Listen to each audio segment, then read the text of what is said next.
Colourful, a podcast where we explore how race shapes experiences. I'm Stacey Jane, a white woman and mom of two living in Cape Town, looking to challenge the systems of privilege. And I'm Sena, a black woman living in Johannesburg, passionate about interrogating power dynamics and the intersection of identities. Our vision? To spark candid and open dialogues for a more inclusive South Africa. We're not afraid to have uncomfortable conversations because we believe that complacency perpetuates injustice. Ultimately, we aim to bridge divides through empathy and understanding. Sometimes we laugh, sometimes we cry, but at least we're doing it together. Welcome to Colourful.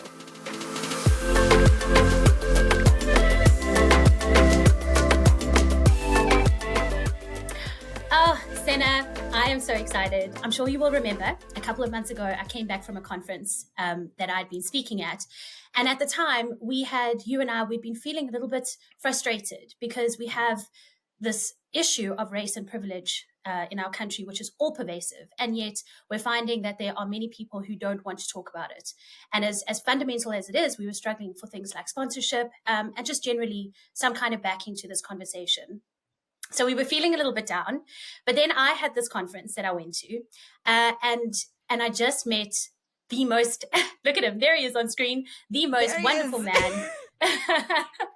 And we started having amazing conversations. So he was the MC at the event that I spoke at. We started having these conversations. We did a lot of laughing, but also we were speaking about meaningfulness, connection, society, and of course, race and privilege. Yes, Stacey, and I just want to step in here and say that when you told me about like your new bestie, I was like starstruck, okay? Never mind that our guest is one of the most prolific entertainers in the country.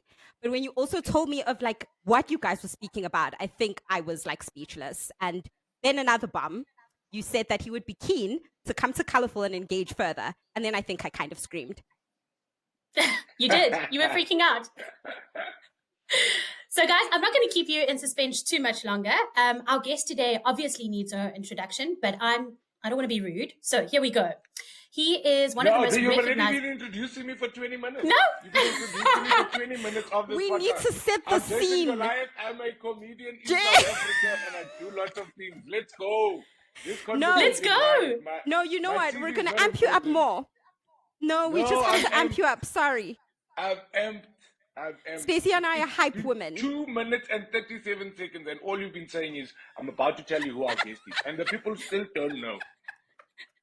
Okay, well, tell them. Tell them who's speaking Ladies here. Ladies and gentlemen, a man who needs no introduction other than the longest introduction of all time is South African comedian, radio host, presenter, and MC Jason Goliath.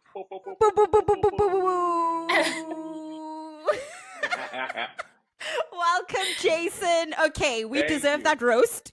I think we're super excited, as we said, okay? But anyway, this is what you do, so you're welcome to roast us. We actually kind of think it's a love language, but... It is. It's definitely I know that I've mentioned that when Stacey met you, I had massive FOMO. Then I actually decided to go stalk you because I went to your happiness economy tour with your cousin Nicholas Goliath. Okay. Yes. And I want to start about that. I want to talk about the happiness economy tour, but also the podcast, because it was unlike any show I'd ever it's unlike any stand-up. It felt like it was healing. And I think when people go into a comedy show, that's not what they expect. I was struck by how vulnerable both you and Nicholas were. So can you tell us a little bit more about the happiness economy and the purpose you find in it? So the happiness economy is kind of this shall we call it our mental wellness brand within the Goliath and Goliath stable. And I think comedy has always been our thing, but COVID then happened and Nicholas and I had nothing else to do but spend hours and hours and hours and hours and hours and days and weeks just talking about what happiness even is. I'd said to him then that I kind of believe that messaging needs to move to the forefront of what we're trying to do and become kind of the objective. I think that when we started writing the show, we'd both been doing comedy for 10 years. And what happens in that 10 years is you kind of accept the fact that you're funny and that you can make people laugh. And then you kind of realize, okay, so then stand-up comedy is not just about making people laugh. And you always have messaging kind of as a background character. But for the first time, I was like, I believe that we can make messaging the hero. I use comedy like dog owners use polony to hide the medicine. Like I can't explain it in a better way. And I said to him, I feel like we can say things to people that and start conversations and drive narratives that so many people should have, but based on what's happening in society, it's very difficult to have these conversations, particularly for men, I think. And what if we were able to do this show that literally just investigates happiness? So Nicholas was like, yeah, but we're comedians, not motivational speakers. And I was like, yes, but it's not a motivational talk. When you see a motivational speaker, you've got somebody who solved the problem, somebody who was broke, did a thing, now is living their best life, and says to you, if you do this, you can be just like me.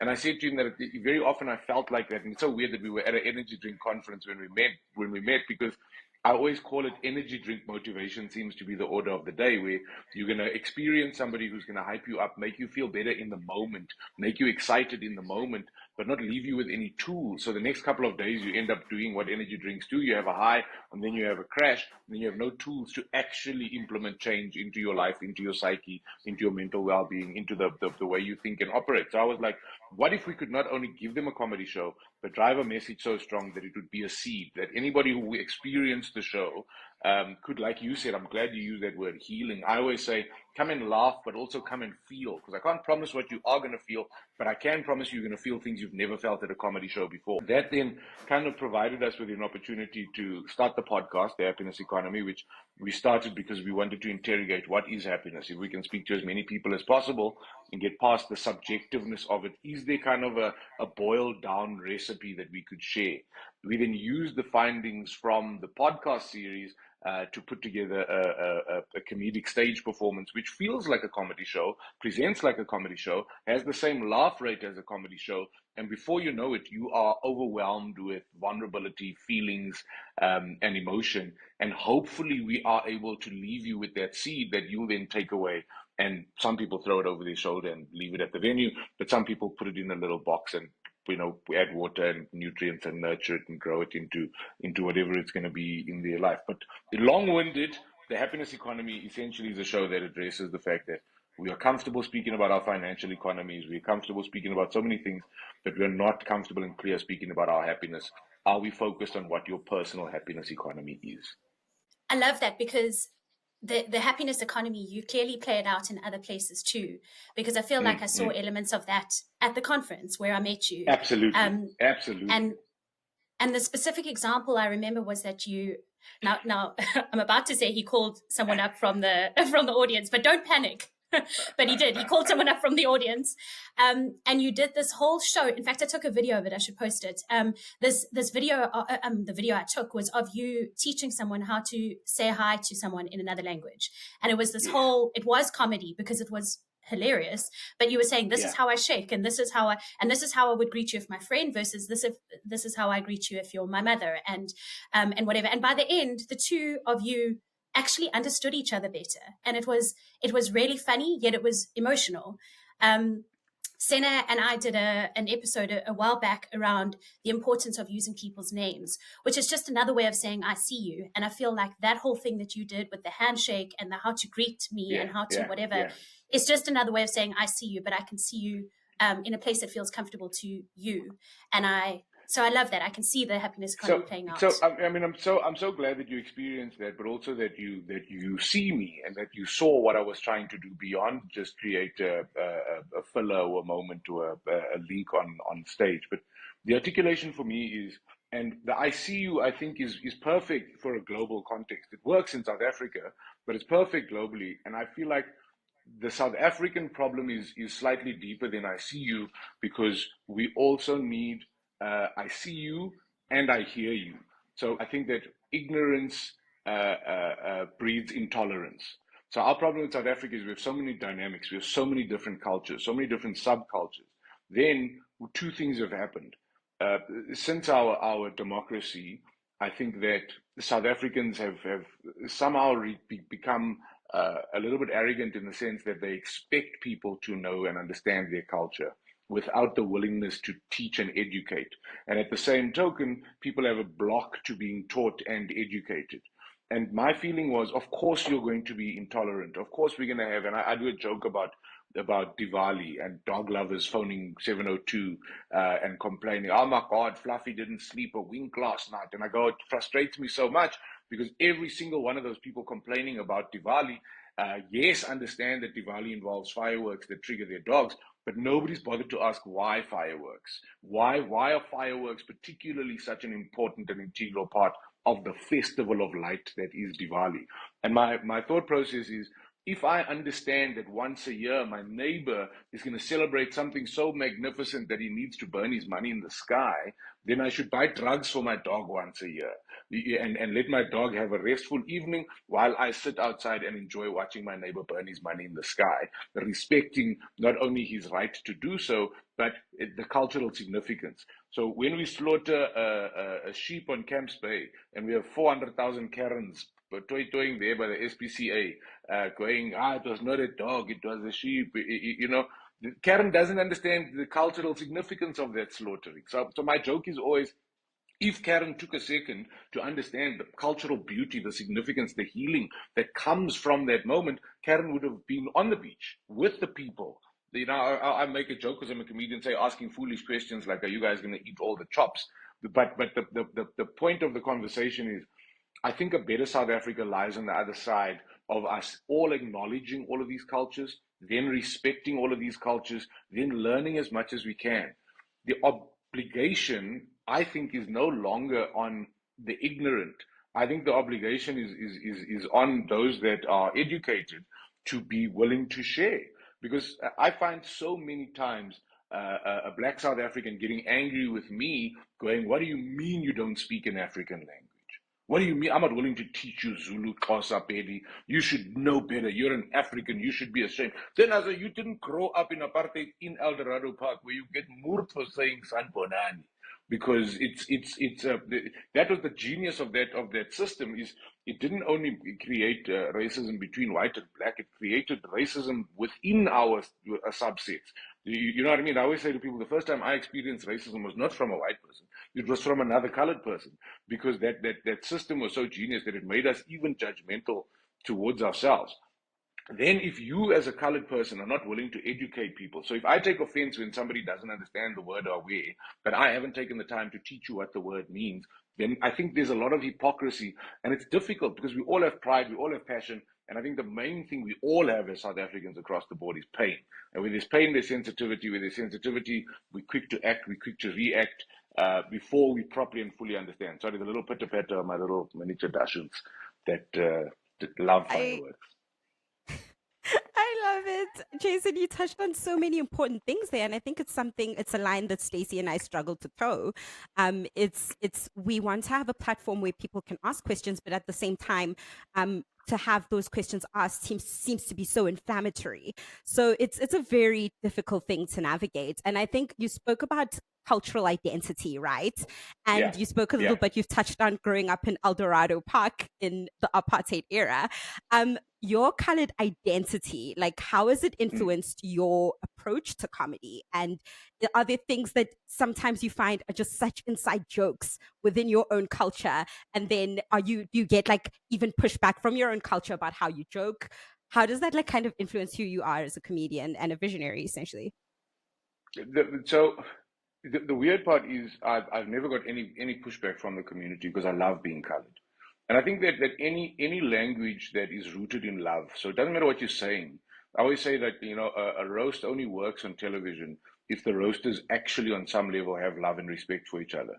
So anything you do from a position of love, I find has a positive result. So I make a lot of fun about colored people. I mean, I go on stage and I say, hey, I'm from El Dorado Park. Has anybody been to El Dorado Park? And if a white person puts up their hand, I say, no, not to recover a stolen vehicle or cell phone. I'm saying, have you been to visit? Have you been to visit El Dorado Park?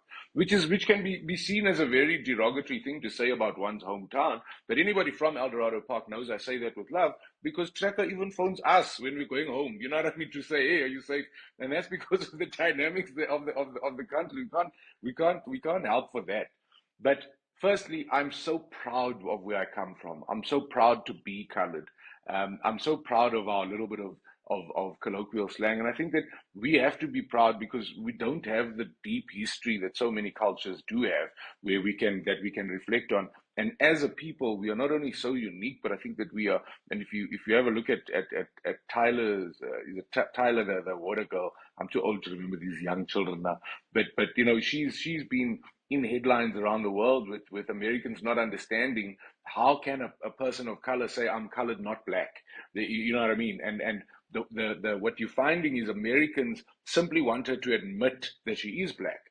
And then as a South African, there's a whole new set of dynamics that we can't explain to the world in terms of what, you know, past segregation has done to us. So what I find myself doing is disarming people. So I go in and I teach people what the word aware means because nobody's stopped. They hear it all the time. We colored people use it for 500 different things. We can have a whole language just on aware. But I give people that are not colored like a learner's license in colored, but at least helping them respond appropriately. Then I break the meanings down so that it takes all of the kind of stereotypical coloredness in terms of what the media portrays. You know, if you say aware, you're a gangster. If you say aware, you like drugs. If you say aware, you don't like working hard, you're uneducated. Then I go, no, I think aware is simply our way of sharing love, saying hello, saying welcome. I do a long philosophical background of it. I clear up massacre, you know, because we've got to master something else, and then people get confused mid-sentence where they think it's an attack. Master something else is an attack. Massacre is my mother's child, means my brother or my sister, and I think it's a beautiful way to greet. Then for me, it's just about opening the doors. So it was so weird. We were in Cape Town for our happiness economy run, which was sensational. Sensational. And a guy come up to me and said, "Yes, bro, I don't know if you remember me." I said, I work for insurance company X. I'm like, "Hey, bro, I don't remember you, unfortunately, because there were 1,000 other people there." And he says, "No, man, you must remember me. You teased me when I walked on stage, and I want to say thank you." And I said, "What do you mean?" He said, "Dude, work was different the next week." I said, "What do you mean?"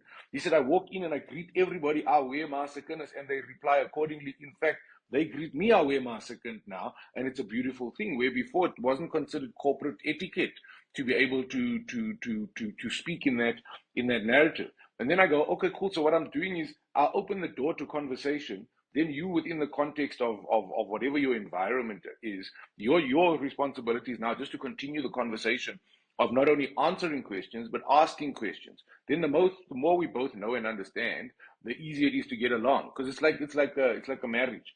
The better I know my wife, the better I can understand what her needs are, the better I can meet her halfway and try and accommodate, and vice versa. But if I pretend that all of those things don't exist, I'm never going to meet her halfway.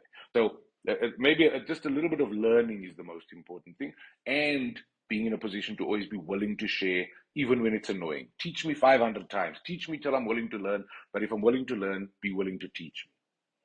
Yeah, Jason, I I know think it's that long. I'm is. sorry. I know it's a lot of English. It's a lot of English. I think you like. I think you like the English, all the words. Love. I pay all my Love bills the with words. the same English. All of them. You should be a comedian. I'm thinking about it. There's no money in You're that. thinking. I mean, yeah, no, I've heard that. Eh? I mean, speaking of being a comedian, obviously, what you guys do a huge amount of is draw on racial stereotypes to make points, and obviously you've spoken a lot about that here already now. But have there been any times when that's kind of gone wrong? So, I mean, thank goodness personally, no. But, you know, I always try to say to people, like, I've been in comedy for 13 years this month, July. But this year is my 25th year of being an MC. I've been wielding a microphone in some way, shape, or form for that amount of time. And the reason I bring that up is I've got so much experience in not offending people. Like, you know, I know comedians are kind of known to offend, but I was first an MC, a facilitator of conversation, if you must. So I very seldom get into trouble because I not only have an intimate understanding of South Africa, which I also think it is another advantage of being colored, is you kind of, you know, we always joke and go, yes, the best part about being colored is we have all your strengths and none of your weaknesses. But what that translates to, yeah, let it sink in because it's true. But what that translates to is I think a lot of colored people have the fortune of being able to dine at anybody's table. So I understand the culture of six knives and forks, but I also understand the culture of eating a biryani with my hands, and can embrace and adapt and be malleable to those environments, fairly comfortably. But on stage, I've been lucky because of my experience to not get into trouble, but I have watched people get into trouble. It's also, there's a lot of lazy comedians out there. And if you're going to make lazy comparisons, oh, white people dance like this, black people dance like this, then also get out of comedy, not just get out of South Africa, get out of comedy. You are ruining more than just an art form. You're ruining a country. And I think that if you watch the real greats, like for me, and I'm not a political analyst, which protects me. I'm more just a personal observational comedian. But speak to guys like Loyiso Gola, you speak to guys like Conrad Koch, who are invested in not only politics, but guys like Conrad Koch who are invested. Conrad has a master's in the history of South Africa. He's got another name for it, to understand, the degree in race relations. But he's got a master's. This is a comedian that understands race better than most lecturers in the country. And I watch the masters do typical stereotypical stuff, but with a lot of effort and a lot of creativity, and it becomes an art form. And I watch young guys just kind of use it to get a cheap laugh, which I think drives the needle back the other way, because it makes us frustrated with each other. And now you're making a joke where you're putting somebody in a position that I don't want to watch a white person laugh at the fact that colored people in Cape Town don't have teeth. Now you're opening a whole new can of worms because of the way you've set that up and the way you've curated that experience. I'm going to try and be shorter with my answers, I promise. No, don't do that. We love it. We're getting all of this wisdom because I love the fact that you've been so observant and you feel so flexible and so comfortable enough and have exposed yourself to so many different cultures that you can kind of come through and not be hyper conscious of it. But I think sometimes on the other end of it, I know in trying not to offend, there's certain moments that call for us to be a little bit more direct, especially when it comes to race and privilege. Do you ever kind of grapple with, okay, this is what I need to say, but I don't know if the audience is ready? So, it's environment sensitive. I do find myself for the first time this year, in fact, um, being even more reserved. I used to be easier to trigger and easier to react, but I do find myself first asking the questions like, is this even about me? And is this even racism?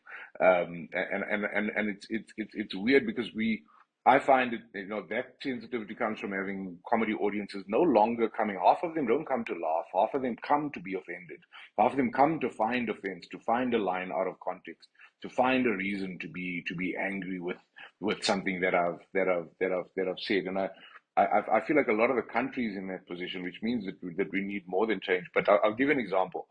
I was out at Sun City, let's call it a couple of months ago. I won't name who the client was, but I had 500 people in the room. Okay, 500 people in the room. I had an evening of 168 awards. Of the 500 people, 168 people received awards. So yeah, cool. That's a monster evening. It's a lot of work. After the show, there was a gentleman who came up to me, and a black gentleman, and he was like, "Hey, bro, you telling me you weren't uncomfortable in there?" And I say, "I know I was, but let me hear why you were uncomfortable to make sure we're on the same." Because how do you have 160 plus awards and not one person of color receiving an award in 2024? And the guy was moved, and I said, "Hey, bro, I can fully understand why it looks like that." He goes, "No, it's not what it looks like. This organization have people of color that work for them, but no people of color received an award this evening." And then I said, "Bruh, I get you, and I get what the optics of that look like, but these awards are handed out based on a merit system." He said, "What do you mean?"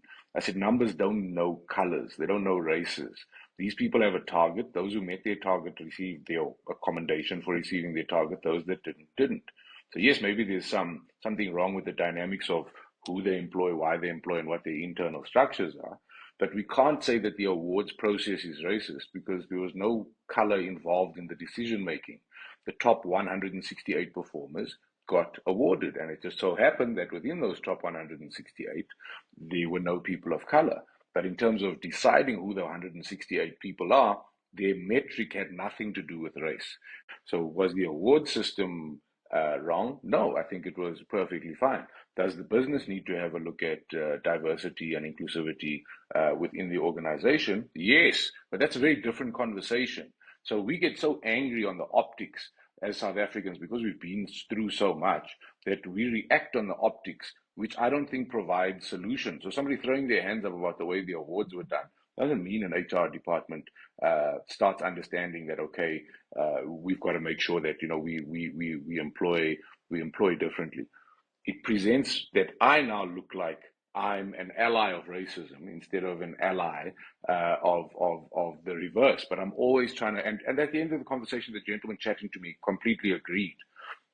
Completely agreed. I said, if this business was a racist business, you're an outside stakeholder. Why would they have given you the business as a person of color? If you felt that this was a racist organization, why would you have the business? Why would it then not be, you know what I mean? And those are the type of conversations that I think South Africans are really, really struggling to start having. Because nobody wants their pain to be diminished, but also nobody's willing to come a little bit closer to the resolution line. Everybody wants us to remember, you know, and I feel. The underlying thing there was also the kind of structures and systems that facilitate certain people getting ahead. And that's something that we try and address quite a lot here is, I mean, let's phrase it differently, is the privilege that got people to certain positions to progress. So 100%, but I think that the danger is we must address the problem. The problem is not the award ceremony. The problem is not the criteria of which those awards are handed out. The problem is the numbers from an HR perspective that they don't have the right numbers making up their staff employment within the business, which has to change a completely different strategy, and that's a completely different conversation. So what happens is people get angry, and then they'll address. Then next year you'll see a few people of color being forced as a mechanism into the awards because they'll change a metric to now give us peace and make you feel better about yourself. That still means that the right people in the business are not sharing the money. Because those 168 people, those are the top earners. That's where I want to have the conversation.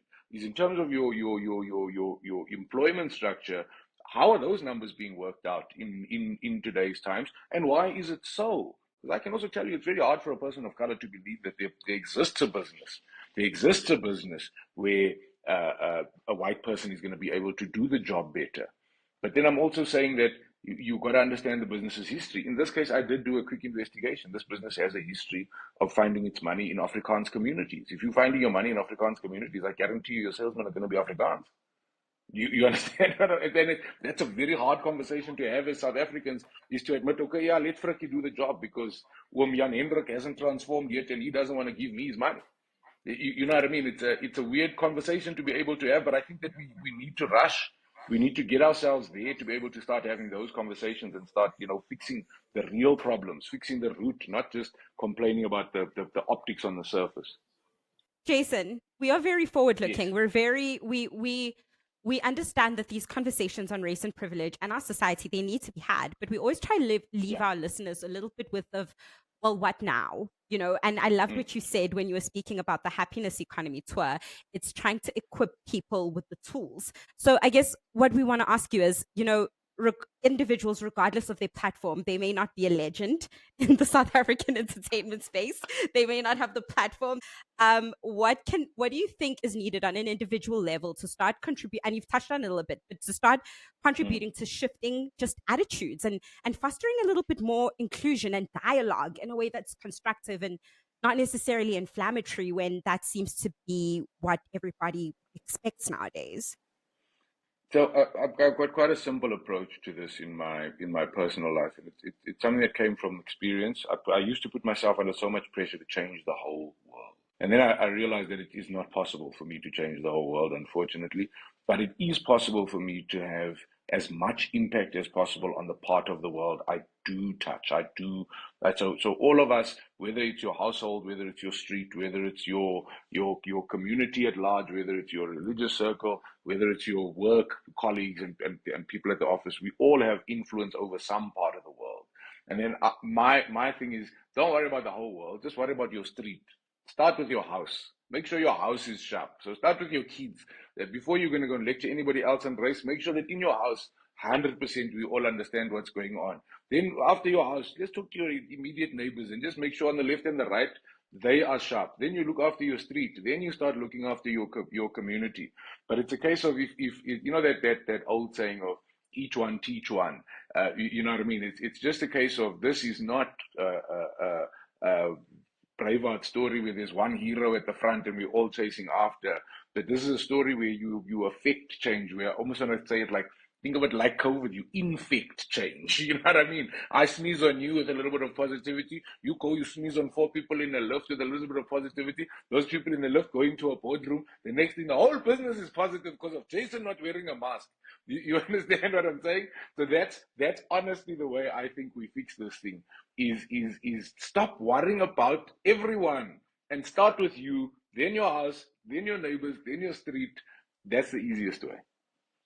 That is such great advice for us to give. And I must say that just simply being involved in this podcast has given the opportunity to have those conversations so many times over. I've had them with my parents. I've had them with my friends. I've had them with people who've reached out after the episode. A person you just had met. It with you. You just yes. met me. You just met me and you had the conversation. And that's the point.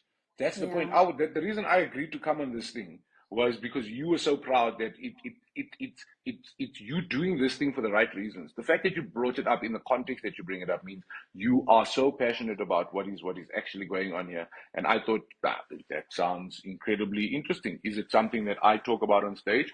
No, I kind of address it lightly, but I always say to people, I'm not an activist. You know what I mean?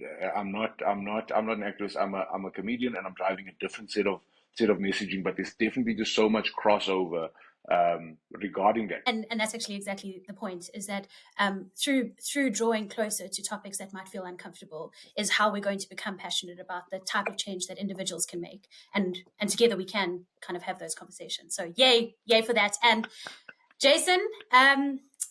Oh, I am so stoked that you joined us today. It is such a privilege to have had you here.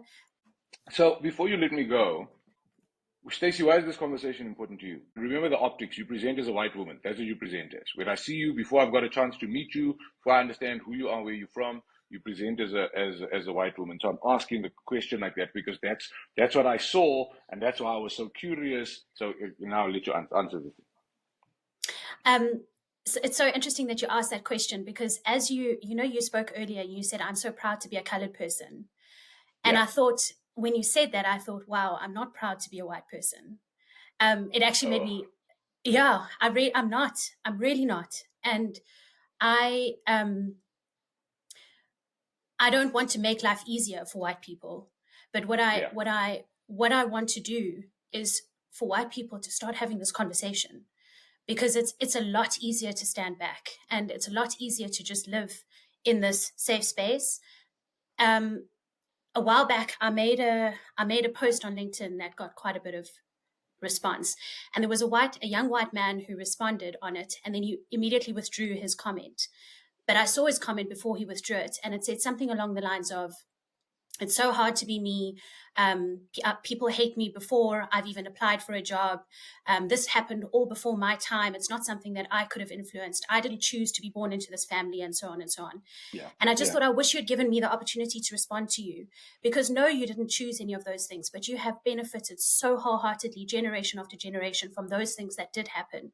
And now's your chance to actually not take that approach and to change it. And there are ways that we can do that as white people. And that's what I'm passionate for. It's so fabulous. I think that is your approach. And I'd love to know what happened to you to be able to, because sometimes it's like a veil that has to be removed so that you just see the world more clearly or unplug from the matrix. But and even as people of color, and this is a sensitive one. Like I'm always like, I get it. You're suffering for the sins of your forefathers. You didn't do it, but you do enjoy the privilege, and that's a very hard conversation to have. And it's very hard for somebody to hear that, particularly if they don't believe in that moment their life is going particularly well. So I assume that the person applying for a job, his life could be going better. He'd like his life to go better. When I say that person, you have privilege, he's mentally, he wants to be able to say back to me, no, you have the privilege of being able to apply for these jobs. So don't tell me about privilege. Let's talk about your privilege. But it's again that ignorance thing. I learned this year because I'm very good friends with David O'Sullivan, the great South African journalist, who has just been the author of Rassi's book. And so I was very close to David while he wrote the book, and I'm not a big reader, but David was like, I wrote this book, so I was like, okay, I've got to listen to your book, and I listened to the Rassi Erasmus book. And Rassi gives such a unique perspective. So I wish every black South African could listen to Rassi's narrative around growing up in a predominantly white Afrikaans town, and what that was like for a little boy born into something he didn't create, born into something he didn't understand, even born of a family that didn't have a racist bone in their body because they didn't understand it that way. And in many ways, they themselves stood up and drew lines.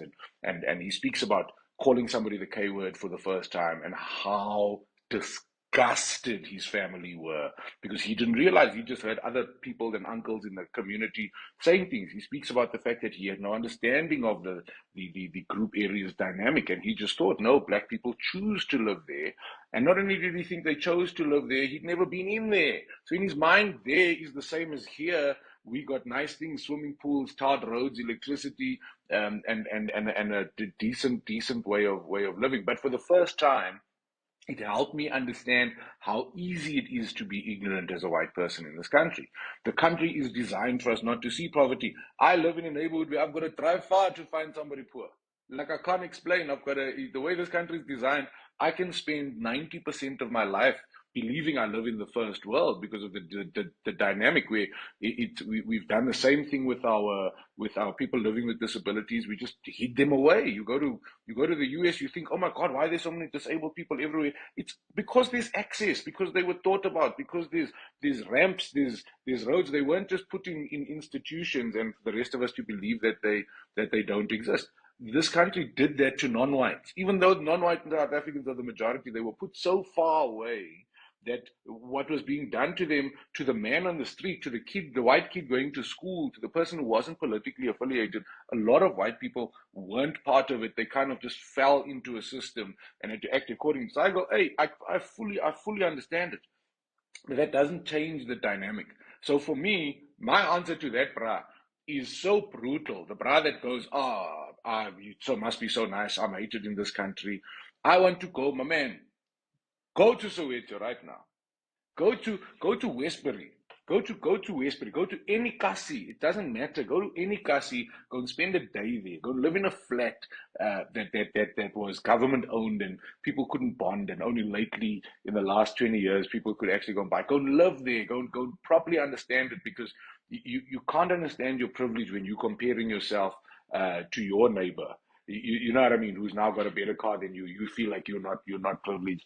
And that's the crazy thing. So it took me a long time. I always thought that the global media saying that South Africa is the most segregated country in the world when it comes to finance. I was late to the understanding of financial apartheid and how that continues that legacy of apartheid, and how, yeah, we may have fixed the race relations part of the system, but we have not even I don't even think 5% fix the economic relations of the system. Then those legacies are always, I think, gonna continue until we all start speaking about it. So what we should be speaking about is how the retail structure of this country means that unemployment is going to be a real thing for a very long time. And as long as we have unemployment, we're never ever going to have one economy. We'll always have two economies. But we rather speak about white, black. I get it. We have to continue to speak about that. But when do we start moving forward and making actual strides and helping actual people? So white people, you got to check your privilege. And if you don't know how, go to a kasi. Go to a kasi and go and speak to a kasi person and find out why they're there. Find out what opportunities their grandparents had and didn't have. Go and find out why. It's not for the reasons you think. And stop saying ignorant shit like it's been 30 years. Surely you could have fixed it by now. Stop saying that ignorant shit. Stop saying that cuck. That cuck is gonna get you into trouble. So, Stacey, the reason I asked you is because I want this thing to win. You've got to in the beginning of your sales pitch tell anybody why you do this thing. You've got to tell everybody why you do this thing. You must not be ashamed about the dynamics that you possess as a white woman that give you license to do this. You have license to do this. Sena, you're black. You don't have to explain a damn thing. You just say, I love doing this. That's the fact. That is I the love truth. it. Yes, that's the That truth. is the truth. You just tell them what the name of the podcast is, what you do, and you carry on. Stacey, you've got to mention Sena as quickly as possible. You got to say no, and don't say Sena. You got to say Sena Zungu. You got to be very, very, very. Very know sure. Say, oh, okay, Sure. So there is a voice of reason in the mix because it's hard. It's so hard, and to get over those, because I'm always like, let me get over your preconceptions as quickly as I can by just addressing them, by not being too proud to address them. You know what I mean? I do this podcast because I'm not proud. That sentence that you said is such a hard sentence to say. And the worst part is I believe you. And I don't think you're being an asshole. I think you're being honest. When you say I'm embarrassed, I think you're being honest. And I think anybody in your situation should be. Unfortunately. Why? Because we have an embarrassing history in this country. We have an embarrassing history in this country. Let's not have an embarrassing future. Please. I actually like that sentence. I'm going to make a t-shirt. It's beautiful. I know, It's that. Poetic. Jason, this has been amazing. But before we let you go, I need to know something. When is the next Happiness Economy tour? And when does the book come out? Okay. We need a book deal. I'm glad that you say those things, because this happiness economy has been the best thing for me. It's been so therapeutic for me. It's been the type of thing that even a podcast, if nobody listens, it doesn't matter, because I've got so much joy just from the conversation. I mean, I hope people listen, obviously, but I'm just saying it's one of those things that whether it's the podcast or the comedy component of the tour, these are things where money is a byproduct, a side effect, a consequence of what we do. And it's so enjoyable as an artist to find something that you would do for free, because it feeds you in such a more beneficial way than financially. Our next stop for the tour is we go to PE at the end of August, Gqeberha. After PE, we do Durban, and then we do a number of small cities. We're back in Joburg on what we're going to do one show on the 21st of December out at Silver Star Casino. But it's the type of show that I think needs long runs. Like I wanna book a 6-week, you know what I mean?